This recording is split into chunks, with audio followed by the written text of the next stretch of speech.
Hi friends, പത്രമാറ്റിൻ്റെ ഇന്നത്തെ എപ്പിസോഡിലേക്ക് എല്ലാവർക്കും സ്വാഗതം. അപ്പോൾ ഇന്നലത്തെ എപ്പിസോഡിൽ നമ്മുടെ നന്ദൂട്ടൻ സച്ചിനെ പിടിച്ച് പുറത്തേക്ക് തള്ളിയിട്ടുണ്ടല്ലോ. അപ്പോൾ അതിന് ശേഷം നമ്മുടെ ആദർശിൻ്റെ അച്ഛൻ വന്നിട്ട് ചോദിക്കുന്നുണ്ട് കേട്ടോ, സച്ചിയുടെ അച്ഛനോട് ചോദിക്കുന്നുണ്ട് എന്തോട് തൻ്റെ പേരെന്ന്. അപ്പോൾ പറയുന്നുണ്ട് പ്രേമൻ എന്ന് പറയുന്നുണ്ട് കേട്ടോ. ആ പേര് തൻ്റെ മോനിടുന്നതായിരിക്കും നല്ലത്. ഒരു പെണ്ണും കെട്ടി അതിലൊരു കൊച്ചുള്ള തന്നെയാണോ കെട്ടിയെന്നുള്ള ചിങ്ങട് കൊടുത്തിരിക്കുന്നത് ചോദിക്കുന്നുണ്ട് കേട്ടോ. അത് കഴിഞ്ഞിട്ട് ആദർശിൻ്റെ അച്ഛൻ്റെ ഒറ്റ പൊട്ടിക്കലെ പൊട്ടിച്ചു സച്ചിയുടെ അച്ഛൻ്റെ മുഖത്ത്. അപ്പോൾ സച്ചിയുടെ അമ്മ ഒരു ഞെട്ടിട്ടാ. അപ്പോൾ പറയുന്നുണ്ട് ഞങ്ങളൊന്നും ചെയ്യരുതെന്ന് പറയുന്നുണ്ടോ സച്ചിയുടെ അമ്മ. അപ്പോൾ അജയൻ പറയുന്നുണ്ട് നിങ്ങളെയൊക്കെ ലോക്കപ്പിലാണ് കയറ്റേണ്ടത്. അപ്പം നയനെ ദേഷ്യപ്പെട്ട് ചോദിക്കണ്ട കേട്ടോ, നിങ്ങൾക്ക് നാളല്ലോ നിങ്ങൾക്ക് അമ്മയെന്ന് പറഞ്ഞ് നടക്കാനായിട്ട് എൻ്റെ അനിയത്തിയും കൂടി മരുമകളായിട്ട് അങ്ങോട്ട് കൊണ്ടുപോയിട്ട് കുരുതി കൊടുക്കാനായിരുന്നില്ലേ പരിപാടി. അപ്പോഴേക്ക് അനങ്ങാൻ പറയുന്നുണ്ട് ഇറങ്ങിപ്പോയെല്ലാവരും എന്ന് പറയുന്നുണ്ട് കേട്ടോ.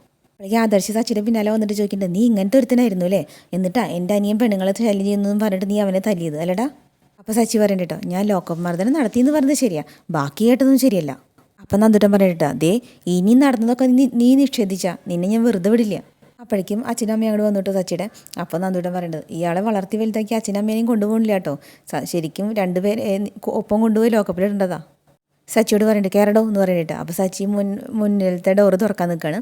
അപ്പോൾ നന്ദുട്ടൻ പറയണ്ട അതേ മുന്നിലല്ല പിന്നിലെ കയറേണ്ടത്, പ്രതികൾ പിന്നിലിരിക്കണ്ടേ എന്ന് പറയണ്ടിട്ട്. അപ്പോൾ സച്ചി എല്ലാവരും ഇങ്ങനെ നോക്കണം കേട്ടോ, ആകെ നാണം കേട്ടില്ലേ. അപ്പോൾ നന്ദുട്ടൻ പറയണ്ട കയറ്. എന്നിട്ട് ആദർശിൻ്റെ അടുത്ത് പറയേണ്ടത് നന്ദുട്ടൻ ഞാൻ പോയിട്ട് വരാം ആദർശേട്ടാ, വലിയൊരു ദുരന്തം ഒഴിവായി പോയല്ലോ. സച്ചി ജീപ്പിൽ കയറി ഇരുന്നിട്ടുണ്ട്, ബാക്കി എല്ലാവരും പുറത്തേക്ക് വന്നു കേട്ടോ. അപ്പോൾ കനകമ്മ പറയുന്നുണ്ട് നടന്നതൊക്കെ സത്യമാണോ നുണയാണോ എന്ന് അറിയില്ലല്ലോ മോളെ എന്ന് പറഞ്ഞിട്ട് നയൻ്റെ അടുത്ത്. അപ്പോൾ നയന് പറയേണ്ടത് സത്യം തന്നെയാണ്, അവനാളത്ര ശരിയല്ല.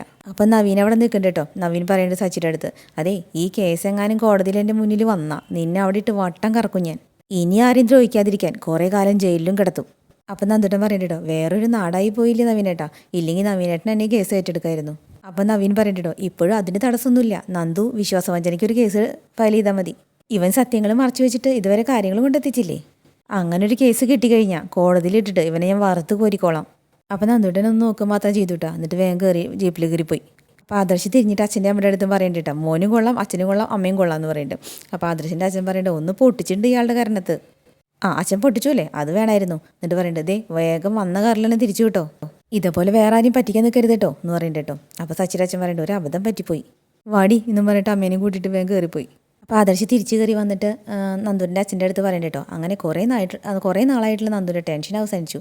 തെളിവുകൾ ശേഖരിക്കുന്ന കാര്യത്തിൽ നന്ദു മാത്രമല്ല അനിയും അവൻ്റെ കൂട്ടുകാരൊക്കെ ഇതിൽ ഉൾപ്പെട്ടിട്ടുണ്ടെന്ന് എനിക്ക് തോന്നണത്. ഇന്നലെ അവൻ ജ്വല്ലറിയിൽ പോവാതെ എവിടേക്കോ കറങ്ങി നടക്കുമായിരുന്നു, അത് സച്ചിക്കെതിരെയുള്ള തെളിവ് ശേഖരിക്കാനാണോ എന്ന് എനിക്ക് സംശയമുണ്ട്. അപ്പോൾ അനിലാച്ചൻ പറയുന്നുണ്ട് എന്തായാലും അതുകൊണ്ട് നന്ദുവിൻ്റെ ജീവിതം രക്ഷപ്പെട്ടല്ലോ. അപ്പോൾ കനകമ്മയുടെ മുഖം ആകെ വിഷമിച്ചിരിക്കാൻ കേട്ടോ. അപ്പോൾ അത് കണ്ടിട്ട് ദേവയാനി പറയുന്നുണ്ട് ഇവിടെ കനക വിഷമിച്ചിരിക്കുകയല്ല വേണ്ടത്, സന്തോഷിച്ചിരിക്കുക വേണ്ടത്. അബദ്ധവശാലും ഞാൻ അവൻ്റെ കൂടെ ജീവിക്കേണ്ടി വന്നിരുന്നെങ്കിൽ എത്ര ദിവസം നന്ദുവോടെ പിടിച്ചു നിൽക്കും, 1-2 ആഴ്ച, അത് കഴിഞ്ഞാൽ മോളിങ്ങ് തിരിച്ചു വരില്ലേ.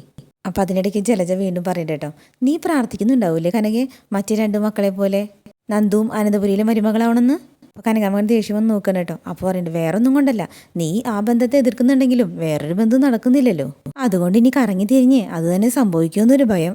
അപ്പം നന്ദുവിൻ്റെ അച്ഛൻ പറയുന്നത് കേട്ടോ അങ്ങനെ ഒരു ഭയം വേണ്ട, ഒരിക്കലും നന്ദു അനന്തപുരിയിലെ മരുമകളാവില്ല എന്ന് പറഞ്ഞു കേട്ടോ. അത് കേട്ടപ്പോൾ ജലജയ്ക്കൊരു സമാധാനം. അപ്പോൾ കനകാമ്മ പറയുന്നുണ്ട് അത് ഞങ്ങളുടെ ഉറച്ച തീരുമാനമാണെന്ന് പറയുന്നുണ്ട്. അപ്പോൾ ആദർശിനും നയനയ്ക്കും ഒക്കെ എനിക്കും അനിയുടെ അച്ഛനൊക്കെ അതൊരു വിഷമമായി കേട്ടോ. അപ്പോൾ ജലജയുടെ മുഖം അങ്ങോട്ട് തെളിഞ്ഞു. ഈ സമയം സച്ചിനെയും കൊണ്ട് പോവാണല്ലോ, അതിനിടയ്ക്ക് നന്ദും തിരിഞ്ഞു നോക്കുന്നുണ്ട് കേട്ടോ പിൻസീറ്റിലേക്ക്. അപ്പോൾ സച്ചി ഇങ്ങനെ ദേഷ്യം വന്നിട്ട് പല്ല് കടിച്ചമർത്തിരിക്കണ പോലെ ഇരിക്കണം കേട്ടോ, പകയോടുകൂടി ഇരിക്കണ പോലെ ഇരിക്കണം. എന്നിട്ട് പറയുന്നുണ്ട് നീ എന്നോട് ഈ കാണിച്ചതിന് വലിയ വില കൊടുക്കേണ്ടി വരും നന്ദു, ഞാൻ തെറ്റിയിട്ടുണ്ടെങ്കിൽ എനിക്ക് സസ്പെൻഷനേ കിട്ടൂ, വീണ്ടും ചിലപ്പോൾ ഞാൻ CA ആയിട്ട് വരും, അന്ന് ചിലപ്പോൾ എൻ്റെ അണ്ടറിൽ തന്നെ ആയിരിക്കും നിനക്ക് വർക്ക് ചെയ്യേണ്ടി വരുന്നത്. അപ്പോൾ നന്ദുട്ടനല്ലേ നന്ദുട്ടൻ പറയുന്നുണ്ട് അന്നെങ്ങാനും എന്നെ കാരണല്ലേ അത് വിഷമിപ്പിച്ചാലുണ്ടല്ലോ ഇടിച്ച് നിന്റെ വാരിയിൽ തകർക്കും ഞാൻ. അപ്പോൾ സച്ചി ഇങ്ങനെ കണ്ണൂറ്റി നോക്കണം കേട്ടോ. അപ്പോൾ നന്ദുട്ടൻ പറയുന്നത് നീ എന്താ പേടിപ്പിക്കുന്നോ, ഒരുത്തനെ കൊല്ലിയും ഒരു കല്യാണം കഴിക്കുകയും ചെയ്തവനാ നീ, നാട്ടുകാരെ മുന്നിലിട്ട് നിന്നെ തല്ലേണ്ടതാ, പിന്നെ സഹപ്രവർത്തകനായിരുന്നതുകൊണ്ടാ ഒന്നും ചെയ്യാത്തെ, മിണ്ടാതിരുന്നോളണം അവിടെ, അല്ലെങ്കിൽ എനിക്ക് താഴെയുള്ള പോലീസുകാരെ കൊണ്ട് നിന്റെ കാരണത്തെ അടുപ്പിക്കും ഞാൻ. അപ്പോൾ സച്ചി പറയണ്ട കേട്ടോ നീ കുറേ കാലമായിട്ട് ഈ അന്വേഷണം തുടങ്ങി കാണും നിശ്ചയം പൊളിക്കാൻ വേണ്ടി. അപ്പോൾ നന്ദുട്ടൻ പറഞ്ഞിട്ട് അതെടാ അങ്ങനെ തന്നെയാ, നിന്നെപ്പോലുള്ള ഒരുത്തനെ ഒഴിവാക്കേണ്ടത് എൻ്റെ ആവശ്യമായിരുന്നു, അതുകൊണ്ടാ കാര്യങ്ങൾ ഇത്രത്തോളം ഞാൻ കൊണ്ടെത്തിച്ചത്, പിന്നെ എൻ്റെ ഭാഗ്യത്തിന് 2 മണിക്കൂർ മുൻപാ നീ ലോക്കപ്പിലിട്ട് മർദ്ദിച്ച പ്രതി മരിച്ചത്, അതുകൊണ്ടാ മുകളിൽ നിന്ന് എനിക്ക് വിളി വന്നത് നിന്നെ അറസ്റ്റ് ചെയ്തോളാൻ. അപ്പോൾ സച്ചി പറയണ്ട കേട്ടോ ജീവിതത്തിൽ എനിക്ക് ഇതേപോലെ അപമാനം ഉണ്ടായിട്ടില്ല എന്ന് പറയുന്നുണ്ട്. അപ്പോൾ നന്ദിട്ട് പറയുന്നുണ്ട് ഇനിയിപ്പോൾ പത്രത്തിലൊക്കെ വരും, അതോടെ നിനക്ക് പുറത്തിറങ്ങി നടക്കാൻ പറ്റാണ്ടാവും, ഈ മരിച്ച ആളെ പാർട്ടിക്കാരനാ, അവരൊക്കെ നിന്നെ അടുത്ത് മെതിക്കും, അതൊക്കെ ഓർത്ത് നടന്നോ. അപ്പോഴും സച്ചി പകയോടുകൂടി ഇങ്ങനെ നോക്കിക്കൊണ്ടിരിക്കുകയാണ് കേട്ടോ. അപ്പോൾ ഈ സമയം മുത്തശ്ശിയും കാണിക്കണ്ട കേട്ടോ. അവർ ഇതൊന്നും അറിഞ്ഞിട്ടില്ലല്ലോ. അപ്പോൾ മുത്തശ്ശി ചോദിക്കുന്നുണ്ട്, ഇപ്പോൾ മോതിര കൈമാറ്റം കഴിഞ്ഞ് കാണൂല്ലേ എന്ന് ചോദിക്കുന്നുണ്ട് കേട്ടോ. അപ്പം മുത്തശ്ശൻ പറയുന്നുണ്ട്, അതിന് മുഹൂർത്തം കഴിഞ്ഞിട്ടില്ലല്ലോ. അപ്പം മുത്തശ്ശി പറഞ്ഞിട്ട് കേട്ടോ, എനിക്ക് നല്ല വിഷമമുണ്ട്, പക്ഷേ അവനത് പുറത്ത് കാണിക്കണില്ല എന്ന് മാത്രം. അപ്പം മുത്തശ്ശൻ പറയുന്നുണ്ട് കേട്ടോ, ബിസിനസ്സിൻ്റെ തിരക്കിലേക്ക് അവൻ പോയി കഴിഞ്ഞാൽ പിന്നെ നന്ദുവിനെ കുറിച്ച് ആലോചിക്കാൻ അവന് സമയം കാണില്ല. ആദർശും അതുകൊണ്ടാണ് അവനെ കൂടുതൽ എൻഗേജ്ഡ് ആക്കുന്നത്. പിന്നെ ഏട്ടനെ പോലെ തന്നെ അനിയനും അവൻ്റെ കഴിവ് തെളിയിക്കുന്നുണ്ട്. അപ്പം മുത്തശ്ശി പറയുന്നുണ്ട് കേട്ടോ, ജീവിതത്തിൽ എന്ത് നേടിയാലും സ്നേഹിച്ച പെണ്ണെ കിട്ടിയില്ലെങ്കിൽ അത് തീരാത്ത നഷ്ടമായിരിക്കുന്നല്ലേ അവൻ പറയണേ. എന്തൊക്കെ അവൻ്റെ ജീവിതത്തിൽ നേടിയാലും നന്ദുവിനെ കിട്ടിയില്ലെങ്കിൽ അവൻ്റെ ജീവിതത്തിൽ പൂർണ്ണത വരില്ല എന്ന് അവൻ നേരത്തെ ആദർശനോട് പറയുന്നത് ഞാൻ കേട്ടതല്ലേ. അപ്പം മുത്തച്ഛൻ പറയുന്നുണ്ട് കേട്ടോ, അതിൽ കാര്യമുണ്ട് വസുന്ധരെ. പിന്നെ നമുക്കത് ആലോചിച്ചിട്ട് കൂടെ നിൽക്കാൻ പറ്റില്ലല്ലോ, സാഹചര്യം അതായി പോയില്ലേ. അങ്ങനെ സംസാരിച്ചിരിക്കുമ്പോഴേക്കും വണ്ടി വന്നു കേട്ടോ. വണ്ടി ഹോണടി കേട്ടിപ്പോൾ നോക്കി മുത്തശ്ശി പറയുന്നുണ്ട്, എല്ലാവരും നേരത്തെ എത്തിയല്ലോ, നിശ്ചയം കഴിഞ്ഞ ഉടനെ പുറപ്പെട്ടോ എന്ന് ചോദിക്കുന്നുണ്ട് കേട്ടോ. അപ്പം മുത്തച്ഛൻ പറയുന്നുണ്ട്, ആ ജയനൊക്കെ ഉള്ളതല്ലേ, അതുകൊണ്ട് നേരത്തെ പോകുന്നതായിരിക്കും, എന്നാലും ഇത്ര നേരത്തെ വരുമെന്ന് കരുതിയില്ല. അപ്പോഴേക്കും എല്ലാവരും അകത്തേക്ക് എത്തിയിട്ടോ. അപ്പം മുത്തശ്ശി ചോദിക്കുന്നുണ്ട്, എന്താ എല്ലാവരും ഇത്ര നേരത്തെ?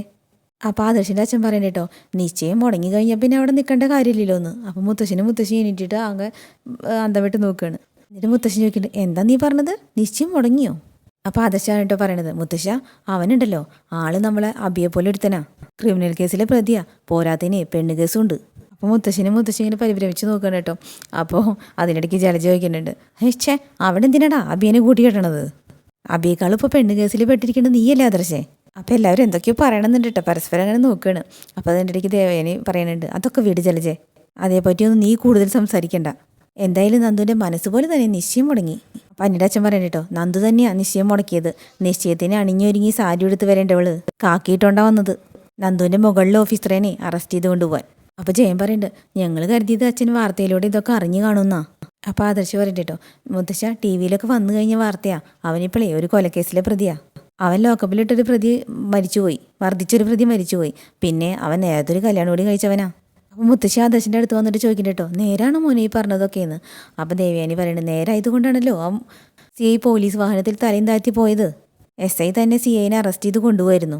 അപ്പോൾ ആദർശ് പറയുന്നുണ്ട് കേട്ടോ, ഇതൊക്കെ അറിയുമ്പോഴേ ഏറ്റവും കൂടുതൽ സന്തോഷിക്കുന്നത് അനിയായിരിക്കും.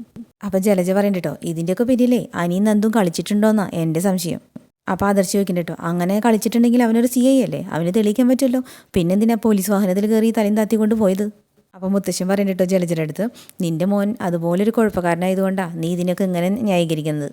അത് പറഞ്ഞപ്പോൾ ജലജയുടെ മുഖം അങ്ങോട്ട് പോയിട്ട് ദേഷ്യം വന്ന് നിൽക്കണേ. അപ്പോൾ മുത്തശ്ശൻ പറയുന്നുണ്ട്, എന്തായാലും മോതിരമായിട്ട് നടക്കുന്നതിന് മുമ്പ് എല്ലാവരും സത്യമൊക്കെ അറിഞ്ഞല്ലോ, പ്രത്യേകിച്ച് കനകയും ഗോവിന്ദനും. അതും പറഞ്ഞ് മുത്തശ്ശൻ അങ്ങോട്ട് പോയിട്ടാ. കുറച്ച് കഴിയുമ്പോഴേക്കും അനി വന്നിട്ടുണ്ട്. അപ്പോൾ ആദർശ് ചിരിച്ചിട്ട് അനിയുടെ അടുത്തേക്ക് ചെല്ലുന്നുണ്ട് കേട്ടോ, ഒരു ഗുഡ് ന്യൂസ് ഉണ്ട് എന്ന് പറയുന്നുണ്ട്. എന്താ ഏട്ടാ എന്ന് പറയുമ്പോൾ മൊബൈൽ കാണിച്ചു കൊടുത്തിട്ട് പറയും, നോക്കി എന്നുകൊണ്ട് കാണിച്ചു കൊടുക്കുന്നുണ്ട് കേട്ടോ. അപ്പോൾ അതിൽ നന്ദു CIനെ വലിച്ചു കൊടുത്ത് പുറത്തേക്ക് ഇടേണ്ട രംഗമാണ് കേട്ടോ. അപ്പോൾ അനി ചിരിച്ചിട്ട് പറയട്ടെ, ഇതൊക്കെ സംഭവിക്കുമെന്ന് എനിക്ക് അറിയായിരുന്നു കേട്ടാ, അവനെ പറ്റിയിട്ട് അന്വേഷണം ഊർജിതാക്കിയത് ഞാനും എൻ്റെ കൂട്ടുകാരും കൂടിയാ. ആദർശ് ഇങ്ങനെ ചിരിക്കുന്നുണ്ട് കേട്ടോ. അപ്പോൾ അനി പറയുന്നുണ്ട്, ഞാൻ കഴിഞ്ഞ ദിവസം കമ്പനിയിൽ പോകാണ്ട് എവിടെ അലഞ്ഞിരുന്ന് നടക്കണേന്ന് ഏട്ടനും ചോദിച്ചിരുന്നില്ലേ, അതൊക്കെ ഈ തെളിവൊക്കെ ശേഖരിക്കാനുള്ള ഓട്ടത്തിലായിരുന്നു. അത് ശരി എന്ന് പറഞ്ഞിട്ടോ ആദർശ്, എന്തായാലും ഒരു ഭൂലോക ഫ്രോഡിൻ്റെ കയ്യിൽ നിന്ന് നന്ദു രക്ഷപ്പെട്ടല്ലോ. അപ്പം അനി പറയുന്നുണ്ട്, അവനല്ലെങ്കിൽ അവളെ കെട്ടാനൊന്നും പോകണില്ല ഏട്ടാ എന്ന് പറയുന്നുണ്ട് കേട്ടോ. അപ്പോഴേക്കും മുത്തശ്ശി വന്നിട്ടുണ്ട്. എന്നിട്ട് ചോദിക്കണ്ടേട്ടാ നിനക്ക് സന്തോഷമായോ എന്ന് ചോദിക്കണ്ടേട്ടാ. അപ്പം അനി പറയുന്നുണ്ട്, സന്തോഷമായി, പക്ഷേ നിൻ്റെ മുത്തശ്ശിന് സന്തോഷമായിട്ടില്ല എന്ന് പറയുന്നുണ്ട് മുത്തശ്ശി. ആദർശ് ചോദിക്കുന്നുണ്ട്, അതെന്താ മുത്തശ്ശിന് അവൻ നന്ദുവിനെ കല്യാണം കഴിക്കണമെന്നായിരുന്നോ? അപ്പോൾ മുത്തശ്ശി പറയണ്ട കേട്ടോ, നന്ദു അനി തമ്മിൽ കല്യാണം കഴിക്കുന്നതിന് നിന്റെ മുത്തശ്ശനും എനിക്കും എതിർപ്പൊന്നുമില്ല, പിന്നെ ഗോവിന്ദൻ്റെയും കനകയെയും കുറിച്ച് ഓർത്തിട്ട് മാത്രമാണ് നിന്റെ മുത്തശ്ശനൊന്നും മിണ്ടാതിരുന്നത്. ഇന്നത്തെ ദിവസം ഞാനും അദ്ദേഹവും ചടങ്ങിൽ പങ്കുകൊള്ളണ്ടാന്ന് തീരുമാനിച്ചതും അത് കാണാൻ ഞങ്ങൾക്ക് ഇഷ്ടമില്ലാത്തതുകൊണ്ടായിരുന്നു. പിന്നെ നിന്റെ മുത്തശ്ശന് സന്തോഷമായില്ല എന്ന് പറയാൻ കാരണം ഈ ചടങ്ങ് മുടങ്ങിയ സ്ഥിതിക്ക് ഇനിയിപ്പോൾ മറ്റൊരു ചടങ്ങ് നടക്കണം എന്നാണ് അദ്ദേഹം പറയുന്നത്. അപ്പോൾ അനി ആദർശം തമ്മിൽ പരസ്പരം നോക്കണം കേട്ടോ. അപ്പോൾ ആദർശം ചോദിക്കുന്നത് അതെന്താ ചോദിക്കുന്നുണ്ട്. അപ്പോൾ പറയുന്നുണ്ട്, ഇത്രയും വൃത്തികെട്ട നിയമപാലകനാ ഇവൻ്റെ കാരണത്തടിച്ചത്. അന്ന് പിന്നെ ഇവൻ്റെ ഭാഗത്ത് തെറ്റുള്ളതുകൊണ്ടും നന്ദുവിനെ അവൻ കെട്ടാൻ പോകുന്നതുകൊണ്ടുമാണ് അന്ന് മുത്തശ്ശനും ഇവനും അവനോടുള്ള ദേഷ്യം സംസാരത്തിൽ ഒതുക്കിയത്. അപ്പോൾ ആദർശ് പറയട്ടോ, എന്നാൽ ഇപ്പോൾ അതല്ലല്ലോ അവസ്ഥ, അവനിപ്പോൾ സ്റ്റേഷനിലായിരിക്കുമല്ലോ. അതെ എന്ന് പറയണ്ടേട്ടാ അനി. അപ്പോൾ പറയണ്ട, അവനെ അവിടെ നിന്ന് ഇറങ്ങട്ടെ, എന്നിട്ട് അവനെ നമുക്കൊന്ന് കാണണം. അപ്പോൾ മുത്തശ്ശി പറയണ്ടേട്ടോ, അങ്ങനെ തന്നെയാണ് നിൻ്റെ മുത്തശ്ശനും പറയുന്നത്. അനന്തപുരിയിലെ പയ്യന്മാരുടെ ദേഹത്ത് കൈ വെച്ചാൽ അതിന് വ്യക്തമായ കാരണം വേണം. അതുപോലെ തന്നെ തല്ലുന്നവന് അതിനുള്ള യോഗ്യത ഉണ്ടായിരിക്കണം. അല്ലാതെ കുട്ടികളുടെ മേലിൽ നൊന്താലേ അതിനേക്കാളും നിങ്ങളുടെ മുത്തച്ഛന് നോവുന്നാ പറഞ്ഞേ. അതിപ്പോൾ എനിക്കും അങ്ങനെ തന്നെയാണ് എന്ന് പറയുന്നത് കേട്ടോ. എന്നിട്ട് മുത്തശ്ശി പറയുന്നുണ്ട്, അതുകൊണ്ട് ആ കാട്ടുകളനെ ഒന്ന് തടവിടുന്നതിൽ തെറ്റൊന്നുമില്ല. അതും പറഞ്ഞ് ചിരിച്ചിട്ട് മുത്തശ്ശി അങ്ങോട്ട് പോയിട്ടോ. അപ്പോൾ ആദർശും അനിയും കൂടി പരസ്പരം നോക്കി ചിരിക്കുകയാണ്. പോയി കഴിഞ്ഞപ്പോൾ മുത്തശ്ശി പോയി കഴിഞ്ഞപ്പോൾ അനി ചോദിക്കുന്നുണ്ട് ആദർശിൻ്റെ അടുത്ത്, ഇനിയിപ്പോൾ മുത്തശ്ശി എന്നിട്ട് അയാളെ പഞ്ഞിക്കിടുമോ എന്ന് ചോദിക്കുന്നുണ്ട്. അപ്പോൾ ആദർശ് പറഞ്ഞു, എന്തും പ്രതീക്ഷിക്കാം, കാരണം ആരെയും നോവിക്കാത്ത മുത്തശ്ശി പോലും അതിന് സപ്പോർട്ട് ചെയ്യല്ലേ. അല്ലെങ്കിൽ മുത്തശ്ശിന് അങ്ങനെ ഒരു തീരുമാനം എടുത്തില്ലെങ്കിലും ഞാൻ അവനൊന്ന് പിഴിഞ്ഞെടുത്തേനെ എന്ന് പറയുന്നത് കേട്ടോ ആദർശ്. അപ്പോൾ അനിയും പങ്കയോട് കൂടിയിട്ട് എന്തോ അങ്ങനെ ആലോചിച്ച് നിൽക്കുന്നുണ്ട്. പിന്നെ കാണിക്കുന്നത് പോലീസ് സ്റ്റേഷനിൽ കേട്ടോ. നന്ദൂട്ടൻ്റെ മുഖത്തൊരു തെളിച്ചം കാണണം. അതുകൊണ്ട് നന്ദൂട്ടൻ ഫോൺ എടുത്തിട്ട് നേരെ എനിക്ക് വിളിക്കണ്ടേ. ഇനി ചിരിച്ചിട്ട് ഫോൺ എടുക്കണ്ട കേട്ടോ. എന്നിട്ട് പറയണ, പറ പോലീസേ. അപ്പം നന്ദൂട്ടൻ പറയണ്ടേ, ഞാൻ വെറും പോലീസല്ലടാ, പോലീസ് ഓഫീസറാ. ആയിക്കോട്ടെ, ഞാൻ അറിഞ്ഞു കാര്യങ്ങൾ, ആ സന്തോഷം പങ്കുവയ്ക്കാനായിരിക്കും നീ വിളിച്ചത്. അപ്പം നന്ദൂട്ടൻ പറയണ്ട കേട്ടോ, അത് മാത്രമല്ല, നീയേ ഇപ്പം എൻ്റെ സ്റ്റേഷനിലോട്ട് വന്നാൽ നിനക്ക് ഞാനൊരു കാഴ്ച കാണിച്ചു തരാം. എന്താടി ചോദിക്കണ്ട കേട്ടോ. അപ്പോൾ പറയണ്ട, പെട്ടെന്ന് ഇങ്ങോട്ട് വാടാ, വെറുതെ എന്താന്ന് ചോദിക്കാതെ. നിനക്ക് കാണാനുള്ളൊരു കാഴ്ച തന്നെയാ, നേരിട്ട് കാണേണ്ടത് കണ്ടു തന്നെ ആവണം, പറഞ്ഞതിൻ്റെ സുഖം കളയണില്ല. പനി പറയണ്ടോ. ശരി, ഞാൻ അതേ എത്തി എന്നിട്ട് ഫോൺ വെക്കുന്നുണ്ട്. അപ്പം നന്ദു ഫോൺ വെച്ചപ്പോഴേക്കും ഒരു വക്കീൽ വന്നിട്ടുണ്ട് കേട്ടോ. മേഡം നമസ്കാരം എന്ന് പറയുന്നുണ്ട്. വക്കീൽ സാറോ, ഇരിക്കും വക്കീൽ സാറേ എന്ന് പറയുന്നുണ്ട് കേട്ടോ. അപ്പോൾ വക്കീൽ പറയുന്നുണ്ട് കേട്ടോ, ഞാൻ വന്നത് എന്ന് പറയുമ്പോഴേക്കും നന്ദുട്ടൻ പറയുന്നുണ്ട്, മനസ്സിലായി, ലോക്കപ്പിൽ കിടക്കുന്ന ആളെ പുറത്തിറക്കാനല്ലേ. അതേന്ന് പറയുന്നുണ്ട് കേട്ടോ. അപ്പോൾ നന്ദുട്ടൻ പറയാം, അതിൽ തടസ്സമൊന്നുമില്ല, പക്ഷേ കുറച്ച് കാര്യങ്ങൾ കൂടി അയാളിൽ നിന്ന് ചോദിച്ച് മനസ്സിലാക്കാനുണ്ട്, അത് കഴിഞ്ഞ് ജാമ്യം അനുവദിക്കാം. അപ്പോൾ വക്കീൽ ചോദിക്കുന്നുണ്ട് കേട്ടോ, നിങ്ങളൊക്കെ സഹപ്രവർത്തകരല്ലേ, അപ്പോൾ അതിൻ്റെ ഒരു മാന്യത നിങ്ങൾ കാണിക്കണ്ടേ, അയാളെന്തിനാണ് നിങ്ങൾ ലോക്കപ്പ് ചെയ്തത്.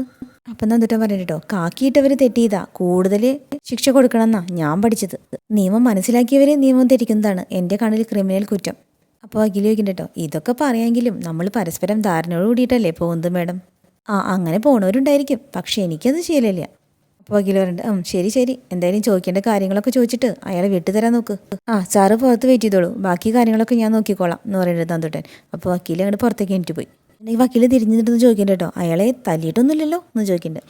അപ്പം നന്ദുട്ടൻ പറയുന്നുണ്ട്, പറഞ്ഞ കാര്യങ്ങളൊക്കെ കൃത്യമായിട്ട് പറഞ്ഞെന്നാ തല്ലൊന്നും കിട്ടില്ല, ഇല്ലെങ്കിൽ അയാൾക്കും പ്രത്യേകിച്ച് പരിഗണനയൊന്നും കൊടുക്കില്ല. അപ്പോൾ വക്കീൽ ഒരു ഭീഷണി പോലെ പറയുന്നുണ്ട് കേട്ടോ, എല്ലാം സൂക്ഷിച്ചും കണ്ടൊക്കെ മതി, ഇവിടെ നിങ്ങൾ പവർ കാണിക്കുമ്പോൾ ഇടയ്ക്ക് കോടതിന് മുന്നിൽ നിങ്ങൾക്ക് വരേണ്ടി വരും. അപ്പം നന്ദുട്ടൻ പറയുന്നുണ്ട്, അങ്ങനെ വരേണ്ടി വന്നാലും എനിക്ക് കോടതിന് മുന്നിൽ തലവണിക്കേണ്ടി വരില്ലേ സാറേ, കാരണം ന്യായത്തിൻ്റെ ഭാഗത്തേ ഞാൻ ഇതുവരെ നിന്നിട്ടുള്ളൂ, പിന്നെ ഒരു തമ്പുരാന് മുന്നിലും എനിക്ക് മയക്കേണ്ട കാര്യമില്ലല്ലോ.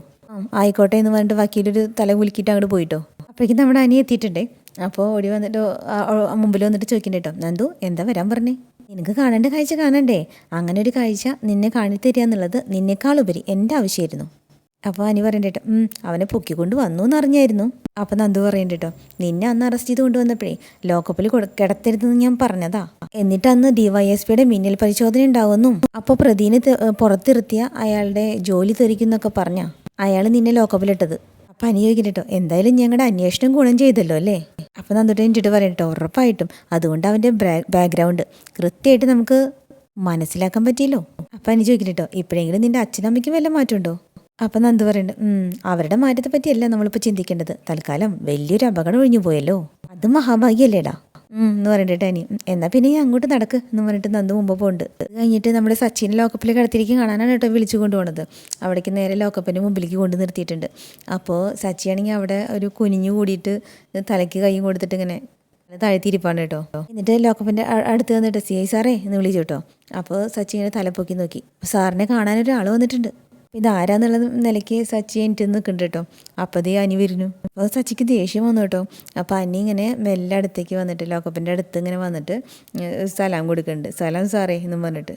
എന്നിട്ട് ചോദിക്കുന്നുണ്ട്, ലോക്കപ്പിൽ കൊടുക്കാൻ നല്ല സുഖമുണ്ടല്ലേ. സച്ചിൻ ലോക്കപ്പിൽ ഇങ്ങനെ അടുത്തേക്ക് വരുന്നുണ്ട്, അനിയുടെ അടുത്തേക്ക് വന്നിട്ട് ഇങ്ങനെ തുറച്ചു നോക്കി നിൽക്കുകയാണ് കേട്ടോ. അപ്പം അങ്ങനെയാണ് നമ്മുടെ പത്രമാറ്റ് ഇന്ന് അവസാനിപ്പിച്ചിട്ടുള്ളത് കേട്ടോ. അപ്പോൾ നാളത്തെ എപ്പിസോഡായിട്ട് നാളെ വീണ്ടും വരാം. അപ്പോൾ ഓക്കെ, ബൈ. അപ്പോൾ നമ്മുടെ ചാനൽ ഇഷ്ടപ്പെടുമെങ്കിൽ ലൈക്ക് ചെയ്യാനും സബ് ചെയ്യാനും മറക്കല്ലേ.